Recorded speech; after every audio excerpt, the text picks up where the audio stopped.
Hey, good morning. It's Bob from Trade Genius. I want to show you a couple really interesting charts, and I'm going to start with the Y, and then I'm going to show you the what here. So I'm a little backwards on my chart, but this is October 31st snow cover, and you know, just to let everybody know, this is the actually the most snow they've recorded this early in the Eurasian continent since they've been keeping records. I mean, it is just an amazing amount of snow, and what this does, people understand physics. The albedo effect is that this is a huge landmass that's going to be reflecting heat out. So it doesn't matter how much CO2 is supposed to be retaining heat. This is going to release a lot more heat than that supposedly can retain.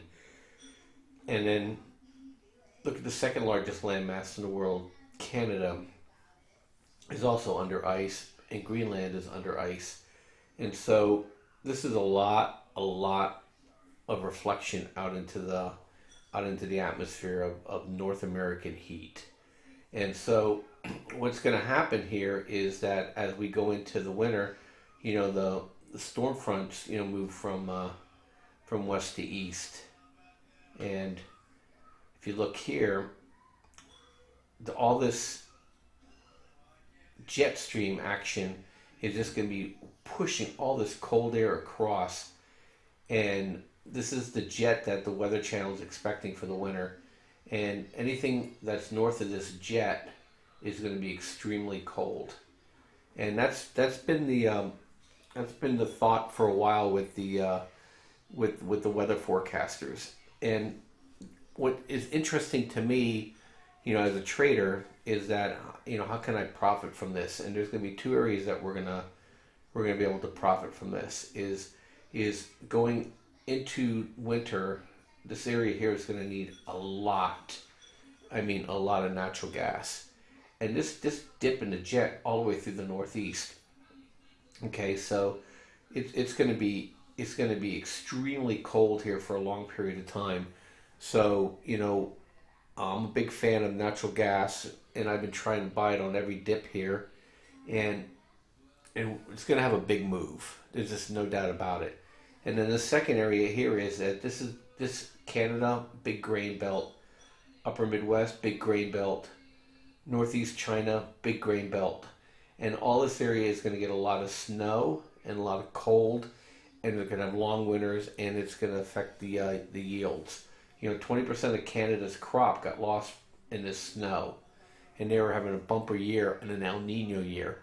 So just see what's going to happen in a La Nina year, that we also are starting to get cold oceans, and we're also getting a quieter sun. And so you need to look at JJG. So in 2017, you want to be a buyer of natural gas, and you want to be a buyer of grains, and I think you're going to make money regardless of what's happening in politics and what's happening in the economy, and what's happening with the Fed. This is going to be out of their control. And so we're going to be, at one hand, economy is going to be deflating. At the other hand, things that you need are going to go up in price. It's not a very heartwarming, if you pardon upon, position to be in. So anyway, let's look at a couple charts real fast. And you know, I've been trading CRK. We had a beautiful move on it earlier this year, and I'm waiting for it to set up here again for another move higher. And I'm also just got back into Boyle again, and had a pretty big drop off. And so we bought at 1240. So I'm looking for a trade on that.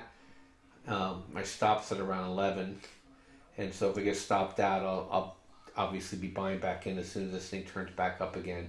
But that's, anyway, we took the signal, and now we're just waiting to see if it pays us, or if we get stopped out, we'll take the signal again. And then with JJG, it's crawled its back way back up to the VWAP area here, and I'm looking for it just to keep moving higher.